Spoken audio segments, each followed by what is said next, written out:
Les derniers rayons du soleil caressaient la statue d'Apollon sur la célèbre place Masséna de Nice, tandis que j'étais assise sur le trottoir. Mes jambes étaient allongées devant moi, mon dos appuyé contre une pierre froide. Le vide en moi était plus grand, plus profond que l'étendue de la place qui s'étendait devant moi. Cette histoire raconte comment une femme a tout perdu, s'est retrouvée figée sur ce trottoir, mais c'est aussi l'histoire de la façon dont elle a creusé des fondations sous cette pierre. Avant de commencer, si vous croyez aux histoires de justice et de karma, assurez-vous d'être abonné à la chaîne et d'avoir cliqué sur « J'aime » pour cette vidéo. Car ce que vous allez entendre dans quelques instants vous prouvera comment la patience et la détermination peuvent transformer même les décombres en victoire. Je m'appelle Ariel. Et voici mon histoire. Tout a commencé il y a exactement 3 mois. L'amour de ma vie, l'homme à qui j'ai consacré 10 ans de ma vie, mon mari Pierre, a quitté la maison avec un simple effroi « J'en ai marre ». Ce matin-là, alors que je me préparais pour aller travailler, ces 2 mots qui sont apparus sur mon téléphone ont été comme une bombe qui a explosé dans ma vie. Là, ces 10 ans de mariage, des rêves partagés, les meubles que nous avions choisis pour notre petit appartement à Lyon, nos escapades le week-end sur la Côte d'Azur. Tout cela se résumait à un simple « je m'ennuie », mais ce n'était pas de l'ennui. J'ai appris plus tard que « m'ennuyer » était un code élégant utilisé par Pierre pour désigner sa nouvelle jeune maîtresse qui l'attendait dans une luxueuse résidence à Marseille. Il avait vidé notre compte bancaire commun jusqu'au dernier centime. Complètement. À zéro. J'étais sous le choc. Le premier jour, je n'ai fait que pleurer. Le deuxième jour, je me suis mise en colère. Le troisième jour, j'ai voulu passer à l'action. J'ai voulu demander le divorce. Avec le peu d'argent que j'avais économisé grâce à mon modeste salaire dans cet hôtel de luxe, je suis allée voir un avocat. L'homme m'a regardé avec pitié par-dessus ses lunettes. « Madame, m'a-t-il dit, Pierre est un nom très puissant. Vous aurez besoin d'un budget conséquent pour le combattre. Rien que les frais de consultation préliminaires. » La somme demandée par l'avocat correspondait à 3 mois de mon salaire. Pierre le savait. Il m'avait délibérément laissé sans argent, sans défense, acculée. Il m'avait mise dans une situation où je n'osais même plus me battre. Qu'est-ce qui blesse le plus un être humain? Un coup porté ouvertement par son ennemi ou la chute de la neige sur les montagnes auxquelles il croyait? J'ai vécu les deux, désespérée. J'ai appelé ma famille. Ma mère, mon père, ma famille chaleureuse de Lyon qui me disait toujours « Nous sommes toujours là pour toi, ma fille ». La voix au bout du fil était différente de d'habitude. Elle était glaciale, Ariel, a dit ma mère d'une voix distante et tendue. Et nous avons appris ce qui s'est passé. Pierre, tu sais, pour les affaires de ton père, nous ne voulons pas nuire à nos relations commerciales avec lui. C'est un homme influent. J'ai eu le souffle coupé. Maman, ai-je murmuré. Il m'a mise à la porte. Il m'a trompée. Il y eut un long silence au téléphone. Puis j'entendis cette phrase accablante. Cela arrive dans tous les mariages, ma fille. Tu l'as peut-être un peu trop oppressé. Tu dois résoudre tes problèmes toi-même. Ne nous mêle pas à ça. Lorsque j'ai raccroché, j'ai senti le 2e coup de poignard de la trahison dans mon dos. Je n'avais pas seulement perdu mon mari, j'avais aussi perdu ma famille. Pierre m'avait volé non seulement ma maison et mon argent, mais aussi mes racines. Je me retrouvais désormais seule. Il ne me restait qu'une seule branche à laquelle me raccrocher pour rester en vie. Mon travail. Je travaillais à la réception d'un des hôtels les plus luxueux de Nice, un hôtel scintillant donnant sur la promenade des Anglais.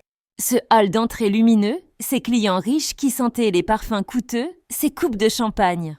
Tout cela contrastait fortement avec ma vie en ruine. J'essayais de sourire. Chaque fois que je disais « Bonjour, bienvenue à Nice », je m'efforçais de ne pas laisser ma voix trembler. Chaque matin, je passais 10 minutes supplémentaires à camoufler les cernes sous mes yeux. Mais je pouvais voir la douleur qui m'habitait se refléter dans mon image sur le marbre luxueux. Et ce jour est arrivé. L'inévitable s'est produit. Mon directeur, M. Dubois, vêtu comme à son habitude d'un costume impeccable, m'a convoqué dans son bureau. Tout en jouant avec son stylo plume coûteux posé sur son bureau, il m'a regardé avec pitié. « Ariel », dit-il d'une voix douce mais ferme, « ces derniers temps, vos performances ne sont plus ce qu'elles étaient. L'image de notre hôtel est très importante. Nos clients attendent de nous la perfection. Nous n'apprécions pas que vous laissiez vos problèmes personnels affecter votre travail. » Je retins mon souffle. « Je vais me reprendre, monsieur. Je vous le promets. J'ai juste besoin d'un peu de temps. » dis-je d'une voix suppliante. Il secoua lentement la tête. « Nous t'avons donné ce temps, Ariel, mais je constate que tu n'es plus utile à l'entreprise. Il marqua une pause, puis ajouta « Nous vous donnons tout le temps nécessaire pour vous reprendre. Vous avez 24 heures pour quitter le logement de fonction de l'hôtel. J'avais été licenciée, c'est pourquoi je me trouve ici. Sur le trottoir froid de la place Masséna, j'ai été trahie. Ma famille m'a rejetée. Je suis sans emploi. Et techniquement, je suis sans domicile. Je n'étais plus qu'un néant. Un fantôme errant sans but dans les belles rues de Nice. J'ai regardé la statue d'Apollon, le dieu du soleil. Même lui semblait plus vivant, plus fort que moi. Mes larmes ne coulaient plus. J'étais gelée. Que va-t-il se passer maintenant? Que vais-je faire? À quelle porte vais-je frapper? Je suis seule. À ce moment précis, mon vieux téléphone, dans la poche de ma veste usée, a vibré, avec une mélodie que je n'avais pas entendue depuis des mois, voire plus. Sur l'écran, un numéro parisien que je ne connaissais pas. Il commençait par 01, j'ai répondu avec hésitation. D'une voix rauque, j'ai dit « Allô ?» à l'autre bout du fil. Une voix féminine professionnelle et douce a prononcé la phrase qui allait changer le cours de ma vie en quelques secondes. La voix professionnelle à l'autre bout du fil a prononcé la phrase qui allait changer le cours de ma vie. Madame Ariel, je me suis éclairci la gorge. Sur le trottoir froid de la place Masséna, à l'instant où j'ai été déclarée nulle, cette voix semblait irréelle. Oui, c'est moi, je m'appelle Nathalie. Je vous appelle du ministère du Tourisme, à Paris. Mon cerveau s'était arrêté. Le ministère du Tourisme? Qu'est-ce qu'il pouvait bien avoir à faire avec une réceptionniste sans le sou, comme moi, qui se retrouvait à la rue? Pendant un instant, je me suis demandé si ce n'était pas un nouveau jeu de pierre. Un nouveau piège qu'il avait tendu pour m'humilier. Je vous appelle. À un mauvais moment? Demanda la voix. Non, non. Et répondis-je précipitamment. Je vous écoute. Parfait. Madame, vous ne vous en souvenez peut-être pas. Il y a 6 mois, le ministre a séjourné à l'hôtel Le Grand. Vous étiez à la réception ce jour-là. Soudain, ce jour-là m'est revenu en mémoire.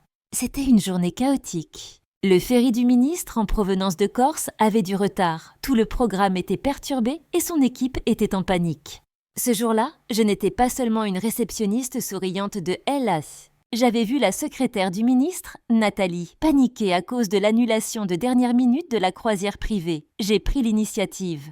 Au lieu de faire appel au fournisseur officiel de l'hôtel, j'ai appelé un vieux capitaine de bateau de pêche à Antibes que je connaissais. J'ai organisé une excursion privée au coucher du soleil pour le ministre et son équipe dans les calanques, ces criques secrètes inconnues des touristes. Et tout cela pour un quart du budget de l'hôtel. Nathalie m'avait regardée avec gratitude ce jour-là. « C'est incroyable! Comment avez-vous réussi à faire ça ?» Je lui avais souri. « Parce que c'est mon rêve, madame. Pas les hôtels de luxe. Montrer aux gens la véritable âme de la France, cet art de vivre. Concevoir des expériences spéciales, non seulement pour les riches, mais aussi pour ceux qui veulent vraiment ressentir quelque chose. » Je lui avais parlé de mon rêve de créer un jour une agence de tourisme boutique. Elle m'avait donné sa carte. « Envoyez-moi votre projet sous forme de dossier, Ariel. Je ne peux rien vous promettre, mais nous avons besoin de personnes qui ont cette vision. » Et maintenant, 6 mois plus tard, alors que j'étais assise sur un trottoir, le téléphone a sonné. « Ariel », m'a dit Nathalie d'un ton sérieux. « Le dossier que vous m'avez envoyé, votre projet, je l'ai présenté en personne au ministre. Il est très sensible aux questions de développement rural et de tourisme authentique. Malgré le bruit de la rue, je pouvais entendre les battements de mon cœur. Votre projet a été jugé exceptionnel. Votre idée vise à réunir les artisans méconnus de la Provence et leurs itinéraires sur une plateforme numérique. Le ministère a approuvé l'octroi d'une subvention pouvant atteindre 3 millions d'euros à votre projet, financé par le fonds Leaders touristiques de demain. 3 millions d'euros! La froideur du trottoir s'est retirée de mes jambes. J'ai regardé la statue d'Apollon. Elle ne me regardait plus avec mépris. C'était comme si elle me saluait. Sur ce trottoir, toutes les lumières éclatantes de Nice se sont brouillées un instant devant mes yeux. Mais ce n'étaient pas des larmes. Non, je ne pleurais pas. Cette torpeur en moi, cette psychologie de victime, ce sentiment d'être fini, tout cela s'est brisé en un instant. Elle a laissé place à quelque chose d'aussi vif, froid et limpide que je n'avais jamais ressenti auparavant dans ma vie. Ce n'était pas de la colère. Ce n'était pas un cri de joie, c'était une détermination glaciale. Le moment de colère froide, évoqué dans l'analyse, était arrivé. J'étais figée, oui, mais je n'étais plus figée par la douleur, mais par une volonté d'acier 3 millions d'euros. Cet argent n'était pas seulement le début d'un rêve. Cet argent était une arme. Cet argent était la justice même qui m'avait été refusée. Parce que je ne pouvais pas me payer d'avocat. Nathalie, dis-je, ma voix n'était plus celle d'une femme désespérée et tremblante. Elle était claire, ferme et professionnelle. C'est une excellente nouvelle. Merci beaucoup. Quelle est la prochaine étape ? Nathalie semblait surprise. Elle s'attendait peut-être à ce que je pousse un cri de joie. Ah, vous devez être à Paris lundi, au ministère, pour les dernières signatures. Je vous envoie les détails par email immédiatement. Je serai là. Ai-je répondu. Je raccrochais le téléphone. Pendant quelques secondes, je me suis contentée de regarder la rue. Les vitrines des boutiques de luxe, les gens qui semblaient heureux, les voitures de luxe qui passaient à toute vitesse, la voix de Pierre résonnait dans mes oreilles. Il m'avait mis dans une situation où je n'osais même plus me battre. La voix de ma mère. Tu dois résoudre tes problèmes toi-même. Et Monsieur Dubois, tu n'es plus utile à l'entreprise. J'ai souri. Mais ce n'était pas un sourire chaleureux. Le jeu commence maintenant. Bien murmurai-je, je me suis lentement levée. J'ai retiré un à un les poignards imaginaires plantés dans mon dos. Ils ne me faisaient plus mal. Dans la poche de ma seule veste, j'avais 200 € que j'avais réussi à récupérer à la dernière minute avant d'être expulsée du logement de l'hôtel.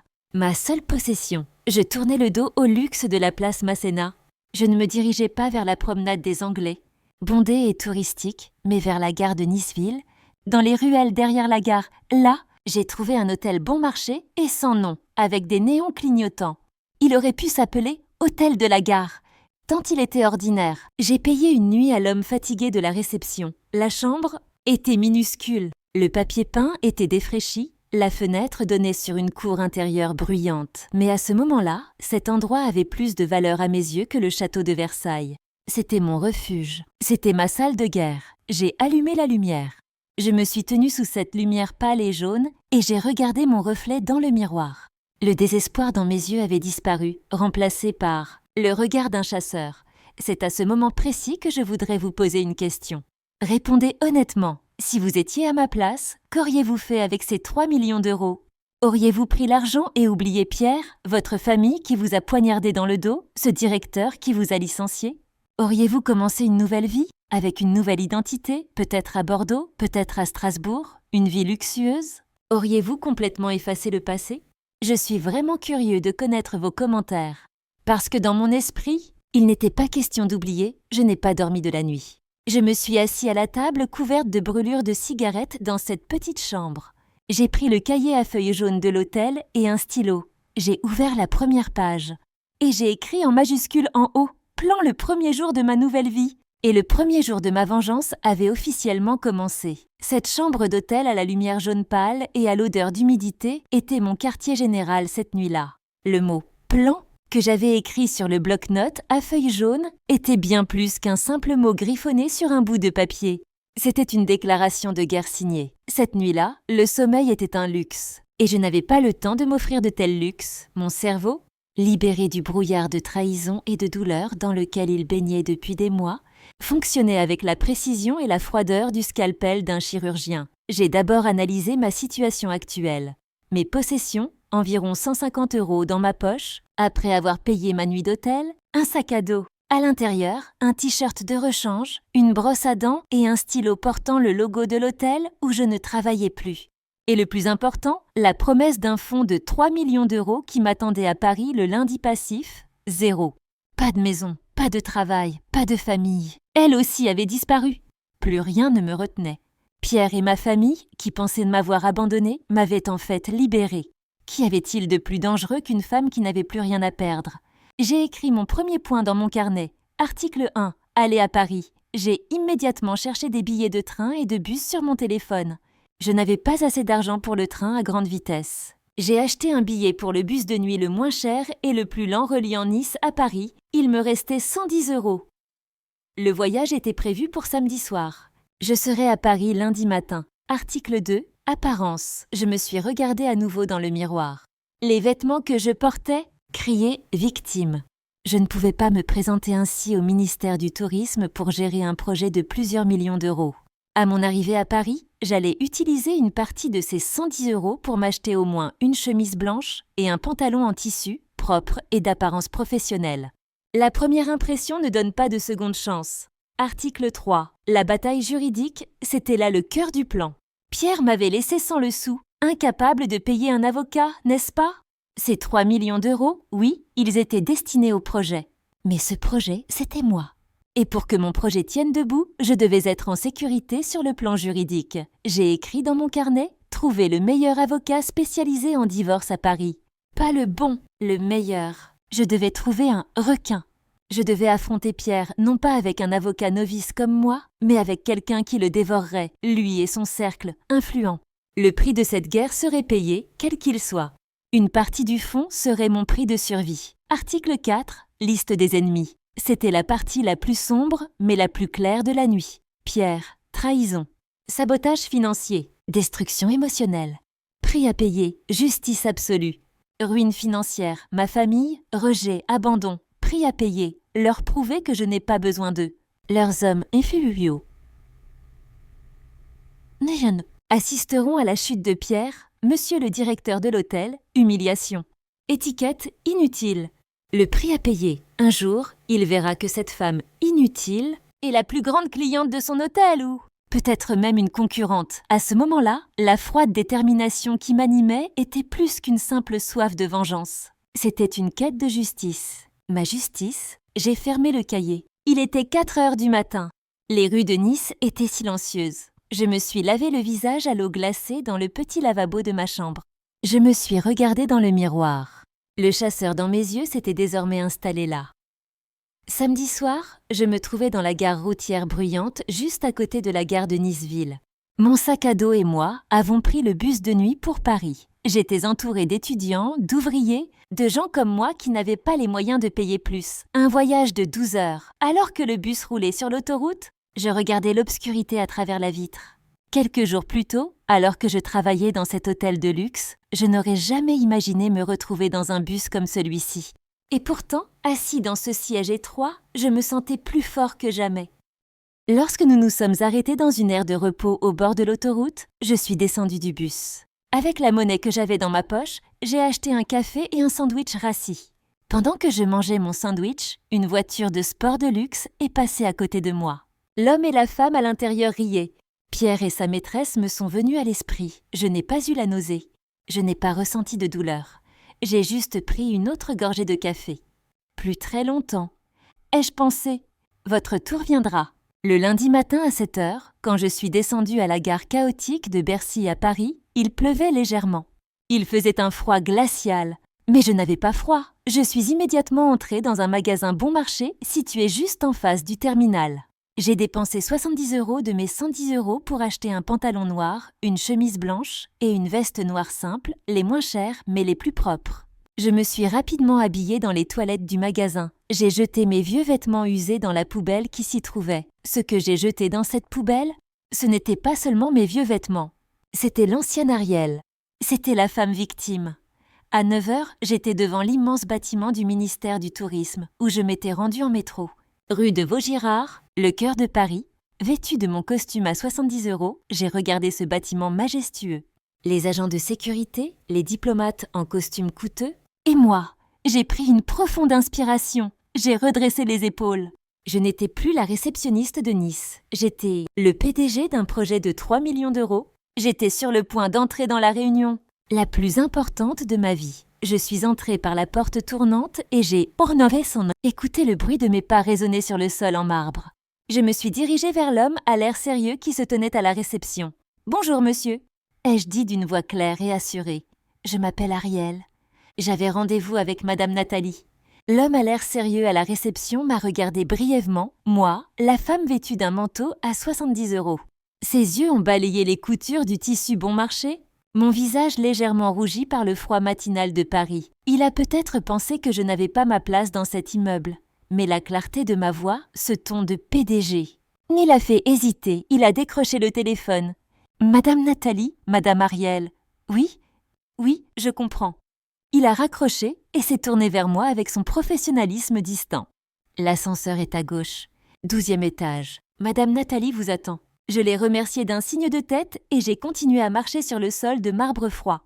Chaque pas que je faisais m'éloignait un peu plus du trottoir de Nice. Contrairement aux étages inférieurs, le 12e étage était calme et luxueux.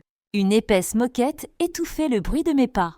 Nathalie m'accueillit avec un sourire professionnel et chaleureux, à l'image de sa voix. « Ariel, bienvenue.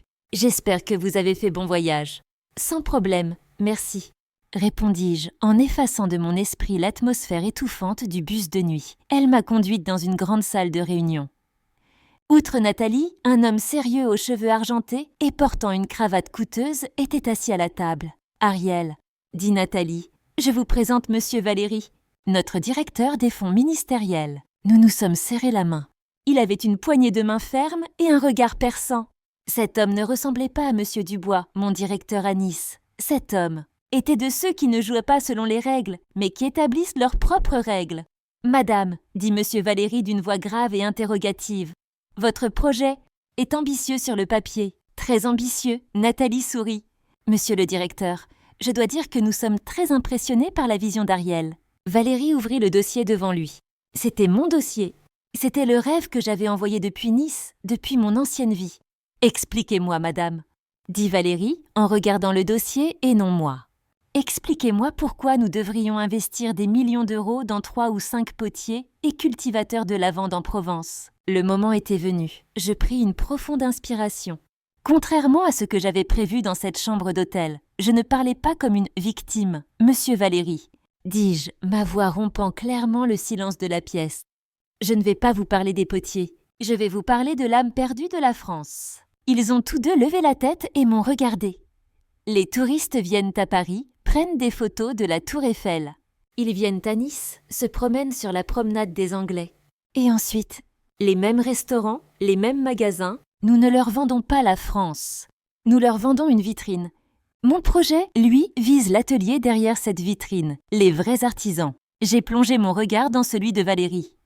Mon projet consiste à mettre en avant l'homme qui fabrique des sacs en cuir à la main dans son petit atelier d'Arles.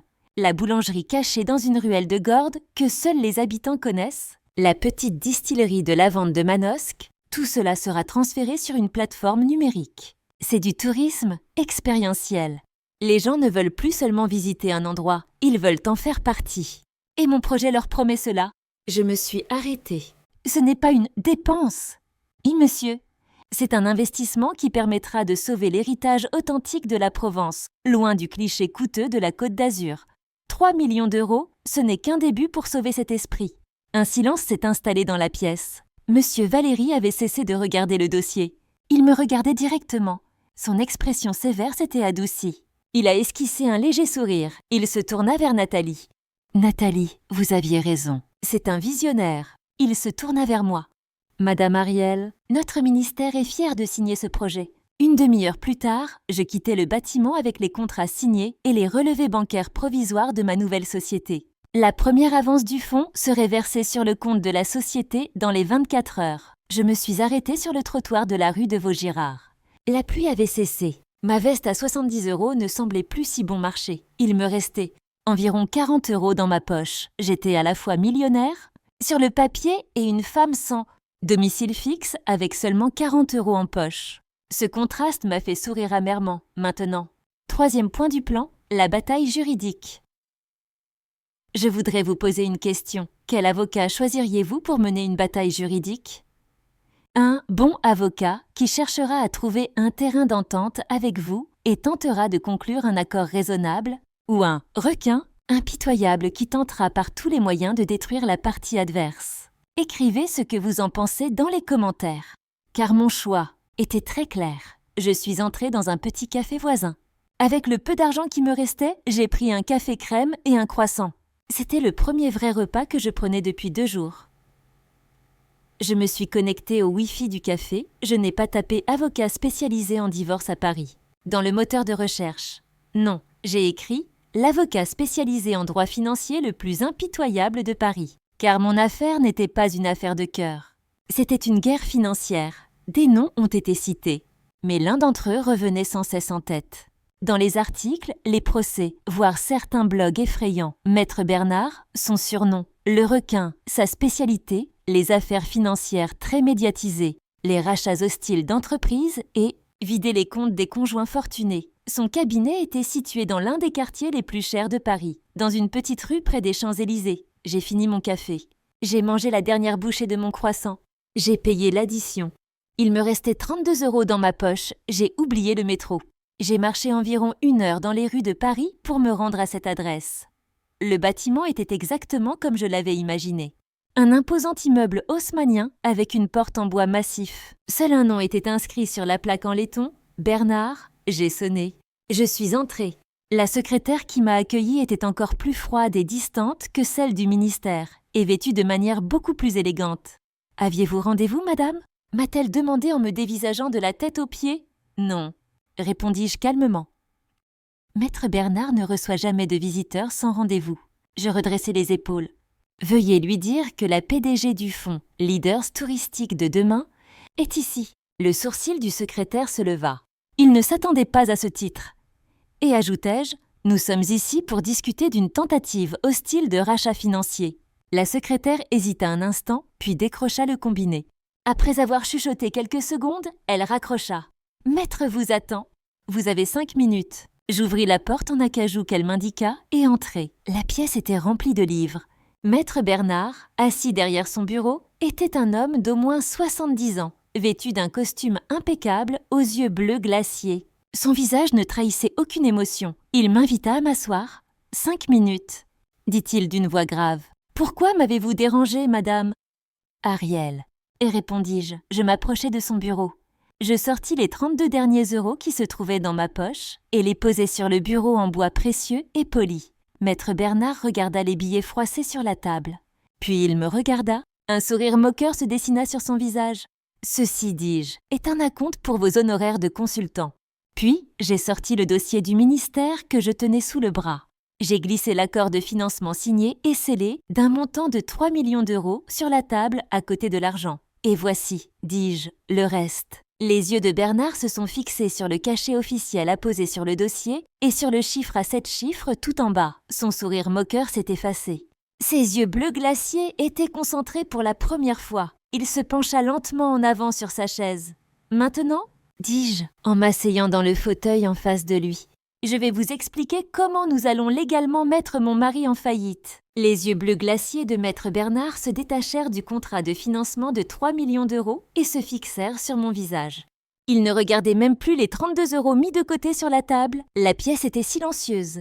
Seul le tic-tac d'une horloge murale antique se faisait entendre. Le requin s'est lentement adossé à sa chaise. Il a joint le bout de ses doigts pour former un toit.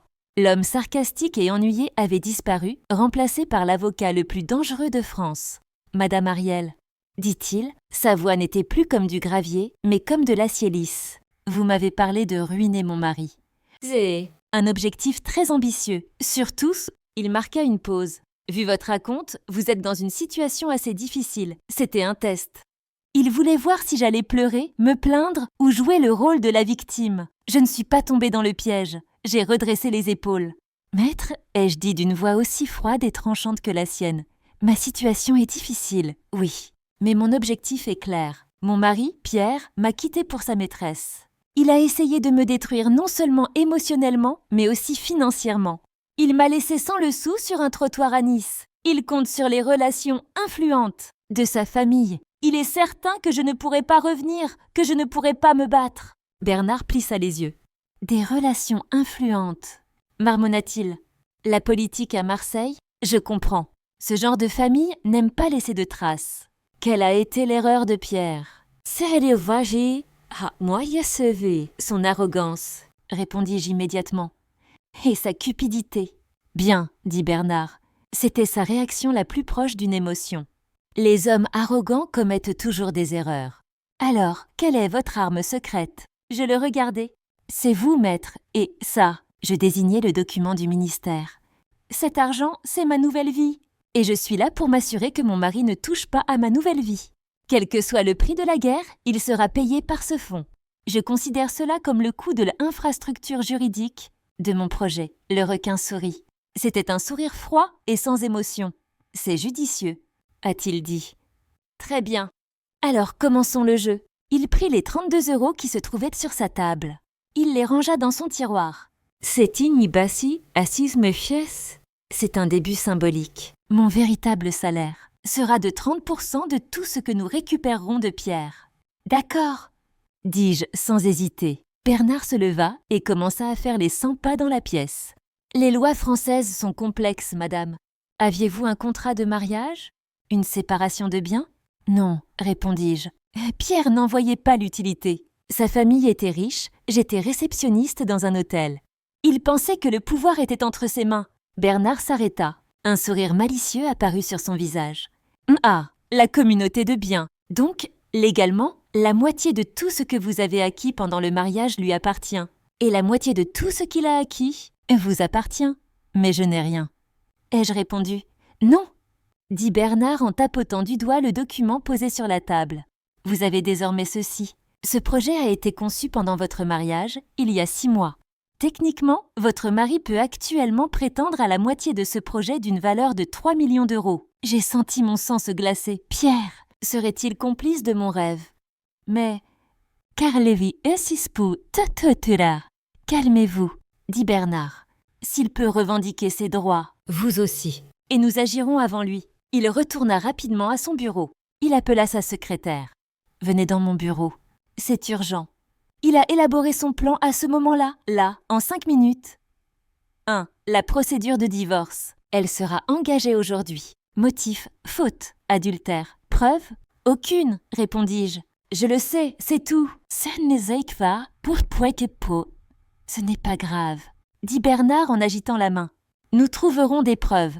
Ce n'est pas notre véritable objectif. Sa secrétaire entra dans la pièce. 2, dit Bernard. Nous demandons immédiatement une saisie conservatoire sur tous les comptes bancaires, les actions et les biens connus de Pierre. Motif? Il me regarda. Motif? Sabotage émotionnel et financier. Mon mari m'a délibérément laissé sans domicile et sans ressources afin de compromettre mon projet de 3 millions d'euros soutenu par l'État. En tant que PDG du projet, il a tenté de détruire ma capacité opérationnelle. Il ne s'agit pas seulement d'un divorce, mais d'une attaque contre un projet d'intérêt national. Je me suis arrêtée. Et c'était génial. Il avait transformé cette affaire en une simple affaire d'adultère, en une bataille pour la protection d'un projet d'État. La famille influente de Pierre ne pouvait pas se permettre de s'opposer au ministère du Tourisme. 3, dit Bernard en se tournant vers sa secrétaire. Je veux le meilleur détective privé de Marseille, qu'il fouille un peu dans les affaires influentes de la famille de Pierre. Évasion fiscale, compte secret. Les familles arrogantes ont toujours des secrets inavouables. La secrétaire prit note et quitta la pièce. Maître Bernard se tourna vers moi. Votre mari vous voyait comme une réceptionniste. Maintenant, il va voir qu'il a en face de lui un fonds soutenu par l'État et mon armée. Il prit une carte de visite sur son bureau. Voici mon numéro personnel. N'essayez jamais de passer par la secrétaire. Maintenant, allez-y. Trouvez-vous un endroit à Paris, un quartier général. Je ne veux pas d'un PDG sans domicile fixe. Dès que votre compte d'entreprise sera actif, versez-moi une provision. La guerre a commencé, Madame Ariel. Lorsque je quittais son bureau, les lumières des Champs-Élysées commençaient à s'allumer. Je n'étais plus cette femme qui avait 32 € dans sa poche. J'étais la commandante de l'armée de Maître Bernard. Je sortis mon téléphone. J'ouvris l'application du compte bancaire sur lequel serait versée la première avance. Frais opérationnels, pensai-je. 4e point du plan, le quartier général. J'ai oublié les quartiers chers de Paris. J'ai dépassé le Marais, Saint-Germain, ma place. C'était dans les ruelles derrière la Bastille, là où la Révolution a commencé. J'ai loué un petit studio modeste mais sûr et meublé. Je devais attendre que mon compte bancaire soit actif pour payer le loyer mensuel et la caution. J'ai passé la nuit dans une autre chambre d'hôtel bon marché près de la Bastille. Mais cette chambre n'était pas comme celle de Nice. Cette chambre n'était pas un refuge, mais une base d'attaque. Au milieu de la nuit, j'ai reçu une notification sur mon téléphone. Fonds ministériel, premier acompte. 250 000 €, versés sur votre compte. J'ai regardé l'écran 250 000 €. J'ai souri. Ma première tâche a été d'envoyer les honoraires de Maître Bernard. Deuxième chose que j'ai faite a été de louer ce studio. La troisième chose que j'ai faite a été d'allumer mon téléphone et de composer le numéro de ma belle-mère influente. À Marseille, Pierre aurait pu m'en empêcher. Mais sa mère ne l'avait pas fait. Le téléphone a sonné. 1 fois, 2 fois, et elle a répondu. « Allô ?» dit cette voix hautaine et froide. Beso, je vous pour vous que qui êtes-vous? Comment vous aider? Bonjour, madame, ai-je dit avec un calme glacial dans la voix. Je suis Ariel, votre belle-fille. Je voulais juste vous dire bonjour depuis Paris. À l'autre bout du fil, dans cette luxueuse demeure marseillaise, il y eut un instant de silence glacial. Ma belle-mère, Madame Girard, n'en croyait pas ses oreilles. Ariel, dit-elle, cette fois-ci non plus d'un ton hautain, mais surpris. Comment osez-vous? D'où appelez-vous? Je vous appelle de Paris, madame. Et répondis-je en gardant mon calme. Je regardais par la fenêtre de mon petit studio à Bastille, le lieu où la Révolution avait commencé. Comme c'était significatif. Paris, sa voix reprit aussitôt le ton méprisant que je connaissais bien. Quoi? Après avoir été viré de cet hôtel minable, tu es parti faire la femme de chambre dans la capitale? Tu ne sais pas que Pierre t'en a empêché? Ne nous dérange plus jamais. Il était sur le point de raccrocher. Ah, je sais, dis-je, sans cacher la douceur venimeuse de ma voix. Je suis consciente d'avoir coupé toute communication avec son fils. C'est d'ailleurs pour cela que je vous appelle. En tant que mère, il y a certaines situations financières urgentes que votre fils doit connaître. Financières, rit-elle. Et que peux-tu bien nous dire sur les finances, petite fille? Tu es sans le sou, admets-le. Pierre est heureux d'avoir échappé à ta petite vie misérable. Je vous interromps, madame, dis-je. Ma voix n'était plus douce, elle était dure comme l'acier. Écoutez-moi simplement. J'ai 2 choses à vous demander de transmettre à Pierre. Elle s'interrompit. Elle était surprise par mon autorité. Premièrement, ce matin, à Paris, j'ai demandé le divorce pour faute. Adultère. J'ai ajouté le nom de sa maîtresse à la requête. La société marseillaise va adorer. Retentit au bout du fil. C'était un cri de surprise. 2. Ai-je poursuivi, sans lui laisser le temps de reprendre son souffle. Et c'est encore plus important. En tant que PDG de mon nouveau projet de 3 millions d'euros soutenu par le ministère du Tourisme, j'ai obtenu par l'intermédiaire de Maître Bernard une décision de saisie conservatoire sur tous les comptes bancaires, actions et actifs de votre fils. Maître. Qui? Murmura-t-il. Bernard? Répondis-je. Le meilleur de Paris. Vous connaissez son surnom? Le requin. Notre motif? La tentative délibérée de sabotage par votre fils d'un projet servant les intérêts nationaux. Apparemment, le ministère n'apprécie guère que ces projets soient mis en péril. Il n'y avait plus aucun bruit au bout du fil. Seulement des respirations saccadées. Pour la première fois de sa vie, cette femme influente de Marseille avait peur. Mais qu'est-ce que vous faites? Balbutia-t-elle. Vous ne pouvez pas détruire Pierre. Nous! Je ne fais rien, madame, dis-je d'une voix glaciale. Je ne fais que défendre mes droits légaux, comme Pierre l'a fait hier matin. Lui, il comptait sur la puissance de sa famille. Moi, je compte sur la puissance de l'État et sur la détermination de Maître Bernard. Maintenant, veuillez transmettre ceci à votre fils. Que son avocat contacte le mien. Ah, et encore une chose. Le trottoir à Nice, il fait beaucoup plus froid qu'à Paris. Bonne soirée. Et j'ai raccroché. Le téléphone que je tenais dans ma main n'était plus un moyen de communication, mais une arme. À ce moment-là, dans cette petite pièce de la Bastille, j'ai senti pour la première fois de ma vie que je respirais. Le poids qui m'avait été enlevé des épaules n'était pas celui de la trahison. Ce qui pesait sur mes épaules, c'était une nouvelle force, mais ce n'était que la première salve de la guerre. Je savais que l'autre camp allait riposter. La famille de Pierre était puissante, mais comme le disait Bernard, elle était arrogante. Et moi, j'étais désormais une femme qui n'avait plus rien à perdre. Le lendemain matin, mon studio s'est transformé en véritable quartier général. J'ai payé d'avance la totalité du loyer. J'ai fait installer une connexion Internet haut débit. Et j'ai acheté l'ordinateur portable le plus cher de ma vie. Avec l'argent de mon entreprise, la deuxième phase de mon plan avait commencé. Laisser la bataille juridique à Bernard et construire mon projet. Cette avance de 250 000 € n'était pas uniquement destinée à payer les honoraires d'avocat. Je me suis mise au travail sur mon projet, que j'ai baptisé l'Esprit de la Provence. Pendant des jours, je ne suis pas sortie de ce petit studio. Je ne dormais que 3 heures par nuit. J'ai planifié l'infrastructure du site web. J'ai recherché un par un le maroquinier d'Arles, le boulanger de Gordes, le producteur de lavande de Manosque. J'ai planifié comment les contacter, comment les intégrer à cette plateforme numérique. Ce n'était pas seulement un travail, c'était ma rédemption. Pierre m'avait qualifiée d'inutile. Je voulais lui montrer comment une femme, inutile, pouvait bâtir un empire toute seule. Je recevais chaque jour un rapport de Maître Bernard. Le tribunal a approuvé la décision de saisie conservatoire. Tous les comptes de Pierre ont été gelés. Notre détective est à Marseille. Il y a des rumeurs selon lesquelles la famille aurait un compte oublié en Suisse. Nous enquêtons. L'avocat de Pierre a appelé. Ils sont furieux. Ils veulent une solution à l'amiable, une solution à l'amiable. Après m'avoir laissé sur le trottoir. J'ai ri, j'ai envoyé une seule réponse à Bernard, refusé. Et puis j'ai reçu cet appel 2 semaines plus tard. Au milieu de cette intense période de travail à Paris, le numéro de l'appelant était masqué. J'ai décroché. Ariel?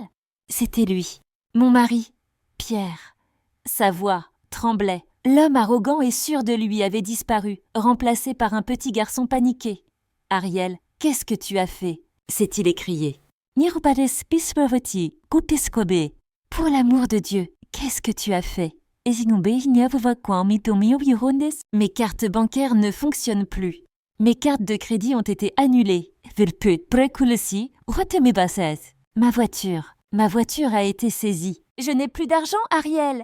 Ma maîtresse menace de quitter la maison. Je me suis approchée de la fenêtre. J'ai regardé les lumières du soir à Paris. Bonjour Pierre, dis-je sans colère ni douleur dans la voix. Juste, une froide distance. Je voulais juste te dire bonjour depuis Paris. Paris? Balbutia Pierre. Qu'est-ce que tu racontes, Ariel? C'est une blague. Rends-moi mon argent! Ma mère va te parler. Elle va te... Ta mère, dis-je sans la moindre émotion dans la voix, m'a parlé, Pierre. Et apparemment, elle ne t'a pas transmis mon message correctement. Je vais donc te l'expliquer en détail. Je m'éloignai de la fenêtre. Je m'assis devant mon ordinateur portable haut de gamme au centre de mon quartier général. 1. Tes comptes ont été gelés. C'est légal. 2. Nous divorçons. C'est définitif. 3. Tu ne parleras pas à moi, mais à mon avocat, Maître Bernard. 4. Quant à la femme que tu dis menacée de quitter la maison, et j'ai ajouté son nom à la demande de divorce en tant que partie fautive. Tous ses amis à Marseille en seront bientôt informés. Je pense qu'elle ne sera plus aussi patiente. Tu ne peux pas faire ça, s'écria-t-il. Sa voix était pleine de désespoir. Ariel, tu ne peux pas nous faire ça. Ma famille va te détruire. Tu sais qui est mon père. Ah oui, dis-je, ton père. Les détectives de Maître Bernard s'intéressent de très près aux activités influentes de ton père en ce moment. Ces conteneurs oubliés. Dans le port de Marseille, ce compte oublié. En Suisse. Je ne suis pas sûre que ton père ait envie d'attirer l'attention en aidant son fils à saboter un projet soutenu par le ministère du Tourisme. Pierre, l'homme arrogant à l'autre bout du fil, s'était effondré. J'entendis un sanglot. Ariel, s'il te plaît, murmura-t-il. Je suis désolée. D'accord, j'ai fait une erreur. Cette femme m'a tourné la tête. Ma mère m'a forcée. Je t'aime toujours, Ariel. S'il te plaît, viens, parlons. Reviens à Nice. Je vais tout arranger, je te le promets. Je t'aime. Ces 3 mots. Ces mots qui, autrefois, valaient le monde entier à mes yeux. Aujourd'hui, ils me donnaient à la nausée. C'est le moment dont vous parlez dans votre analyse, n'est-ce pas? Le moment où le méchant personnage, acculé, devient pitoyable. Je voudrais vous demander, après une trahison, une excuse et un « je t'aime » ont-ils un sens à vos yeux? Ou s'agit-il simplement de paroles creuses prononcées dans le but de regagner le pouvoir perdu? Je suis vraiment curieux de savoir ce que vous en pensez dans les commentaires. Ma réponse était très claire. L'amour, Pierre, ai-je dit d'une voix aussi froide que le trottoir de Nice. Ce que tu appelles l'amour n'était valable que tant que j'étais utile. Quand j'ai cessé d'être utile, tu m'as jeté à la rue comme un déchet. Maintenant, c'est toi qui es inutile. Que veux-tu? Gémit-il. De l'argent? D'accord, de l'argent. Combien? Je ne veux pas ton argent, Pierre. Ai-je répondu. Je veux ce qui m'appartient. Je veux mon rêve, ma vie, et je veux que tu ne sois même plus dans ma vie. Faisons un marché, dit-il précipitamment. D'accord, j'accepte le divorce. Lève les saisies, ça suffit. Divorçons à l'amiable. Je te donnerai 50 000 euros. Non, 100 000. 100 000 euros, Ariel. Tu pourras prendre un nouveau départ. Qu'en dis-tu? 100 000 euros. L'homme qui m'avait mise à la rue m'offrait maintenant une somme pour me faire taire. Je pris une profonde inspiration. J'ouvris l'écran de mon ordinateur. La page d'accueil de l'Esprit de la Provence brillait de toutes les photos de ses artisans et de ses champs de lavande. Le projet était techniquement prêt. « Pierre, dis-je, écoute-moi bien, parce que je ne le dirai qu'une seule fois. Je ne te demande qu'une seule chose. Quoi? Tout ce que tu veux. Et tu vas signer un document dans lequel tu renonces à tout. Tu renonceras à tous les droits découlant de notre communauté de biens matrimonial. En particulier, tu renonceras à tous tes droits potentiels sur le projet L'âme de la Provence. Tu ne prendras que tes effets personnels. En échange, oui, en échange, je réfléchirai à ne pas transmettre à la police financière les découvertes des détectives de Maître Bernard concernant le compte suisse de ton père. Silence. Je lui avais mis échec et mat. Soit il choisissait de se retrouver sans le sou et de préserver la réputation de sa famille, soit il essayait de se battre contre moi et entraîner toute sa famille dans sa chute. « C'est du chantage !» s'écria-t-il. « Non, Pierre !» répondis-je calmement. « C'est une offre très généreuse comparée aux options que tu m'as proposées. Réfléchis-y. Mon avocat attendra de tes nouvelles. » Et je lui ai raccroché au nez. À ce moment-là, le front juridique de la guerre était terminé.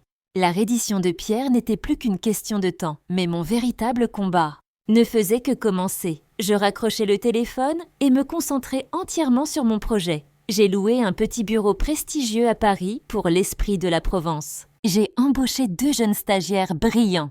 Le premier mois, grâce à l'avance versée par le ministère, j'ai rendu visite à tous les artisans de Provence. Le maroquinier d'Arles, le boulanger de Gordes. Je leur ai offert non seulement un site web, mais aussi un avenir. Je leur ai dit que je commercialiserais leurs produits dans le monde entier. Cette réceptionniste inutile donnait désormais de l'espoir à des dizaines de petites entreprises et 3 mois plus tard, tout était prêt. À Paris, dans la salle de conférence d'un petit hôtel chic, nous avons officiellement lancé l'Esprit de Provence. Les responsables du ministère du Tourisme étaient présents. Monsieur Valéry était assis au premier rang. La presse était là. Je me suis avancée vers le podium. Je ne portais plus cette veste à 70 €.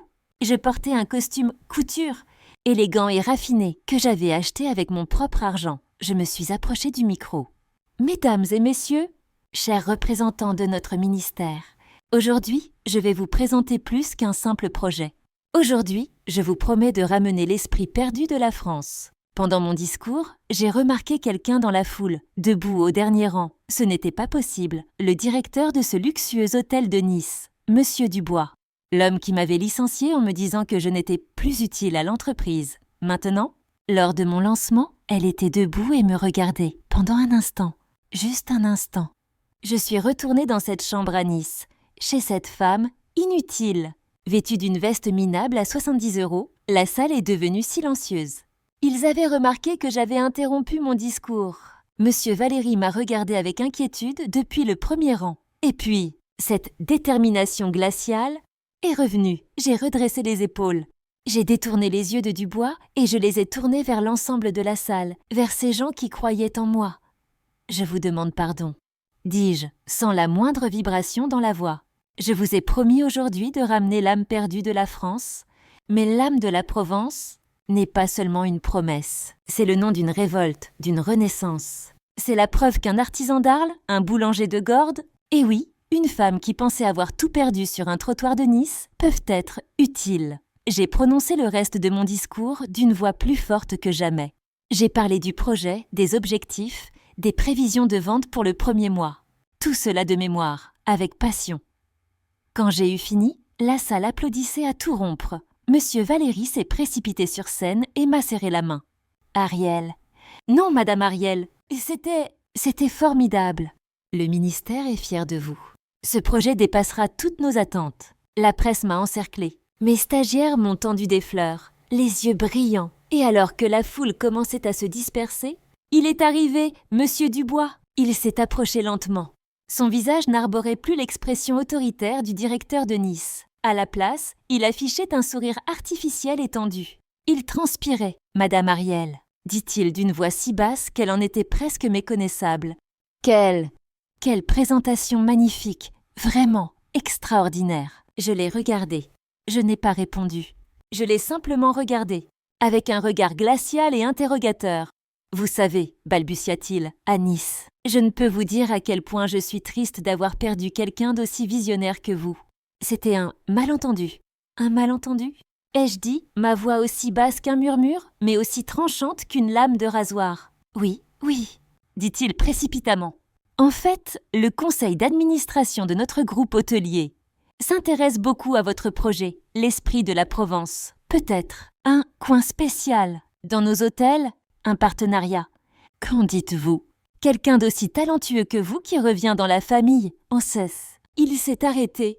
Parce que je ne souriais pas, monsieur Dubois, dis-je d'une voix glaciale qui le figea au milieu de cet élégant salon. Pouvez-vous me rafraîchir la mémoire?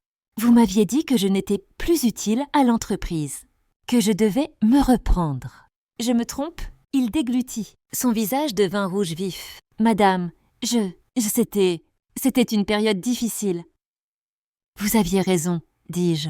C'était une période difficile, et je me suis reprise. Je fis un pas vers lui.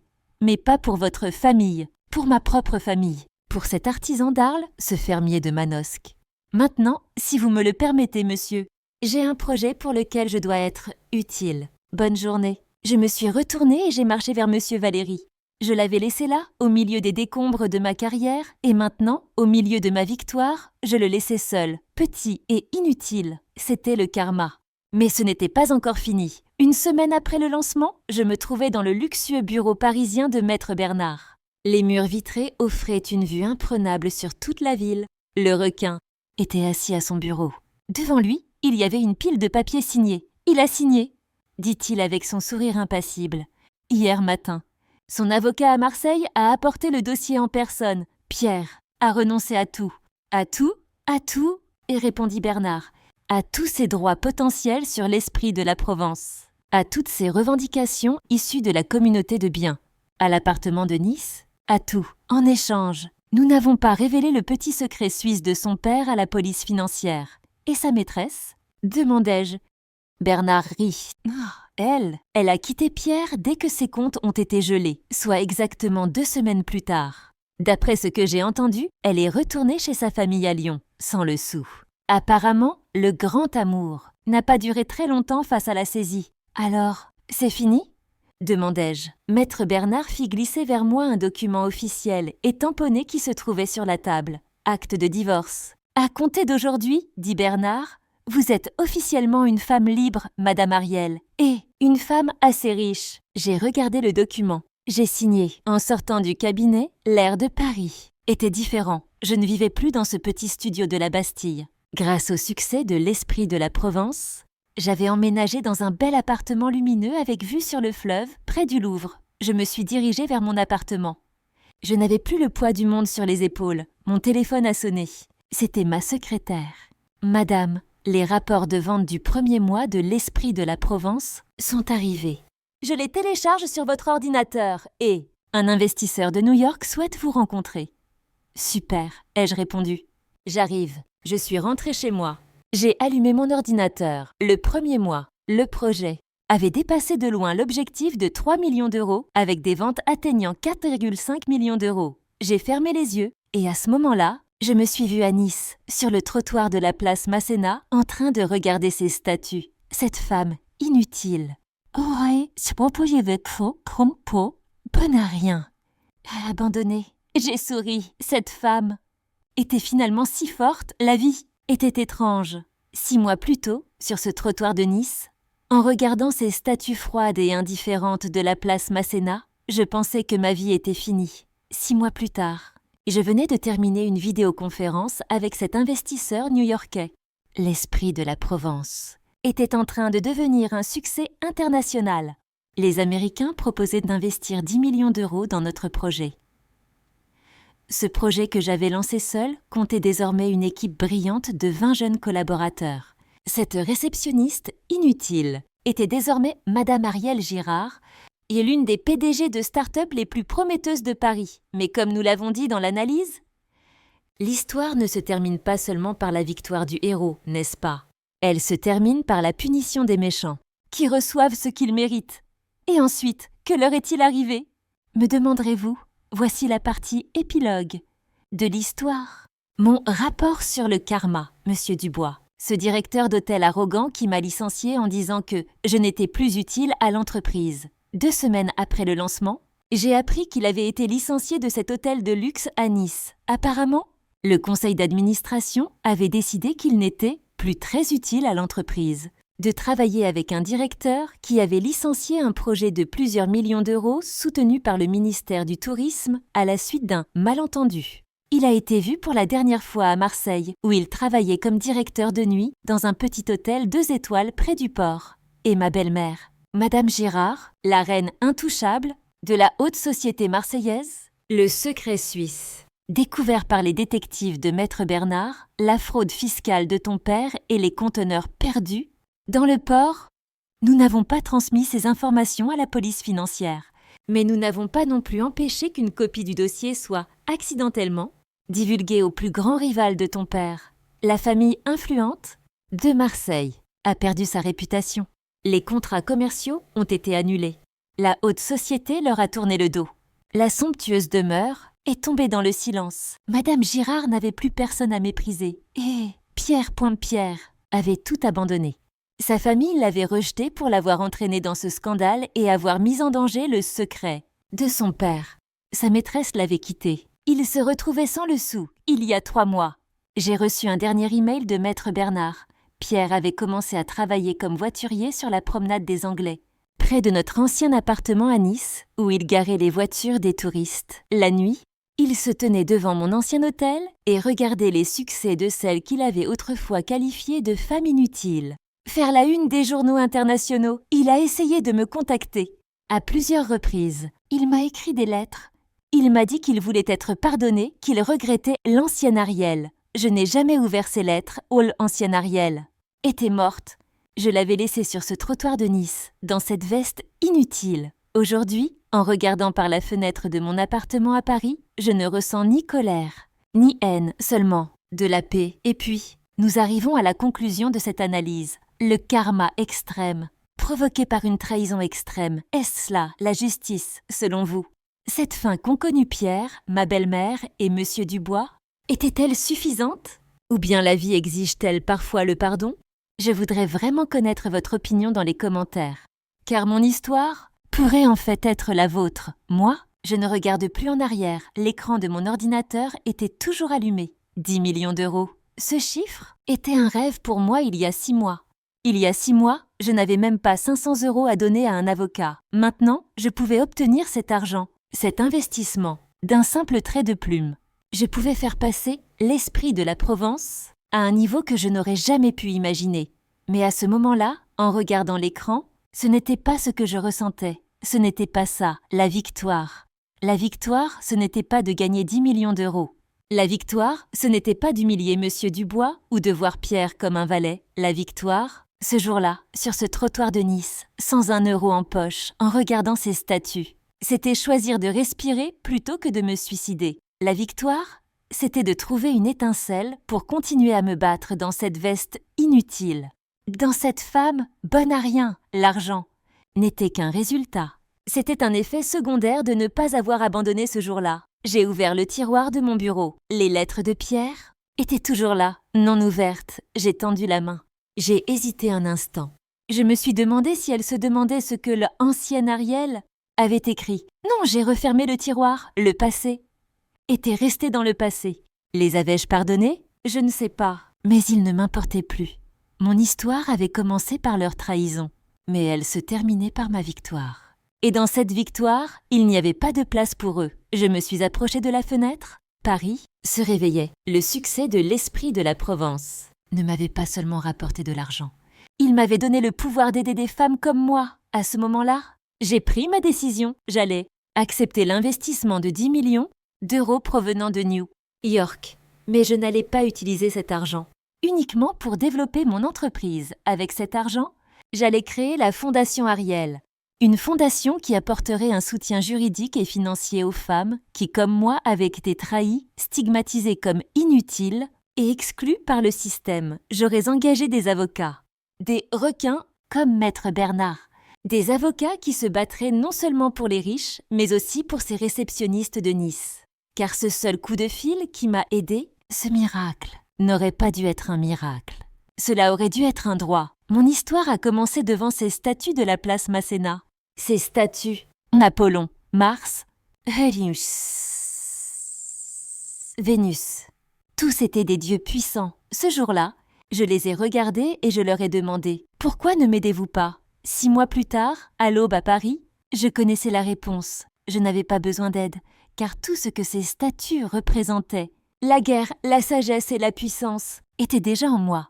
Mais on m'avait tellement convaincue pendant si longtemps que j'étais inutile, que j'avais oublié de le voir. Ces hommes qui me traitaient d'inutile. Monsieur Dubois, Pierre, son père, ils ont tous payé le prix fort pour avoir sous-estimé le pouvoir d'une femme. Et moi, je suis née de ces cendres. C'était mon histoire. Mais je sais que ce n'est pas seulement mon histoire. C'est l'histoire de tous ceux qui m'écoutent en ce moment, qui se sentent inutiles, trahis, acculés, mais qui gardent encore en eux cette petite étincelle.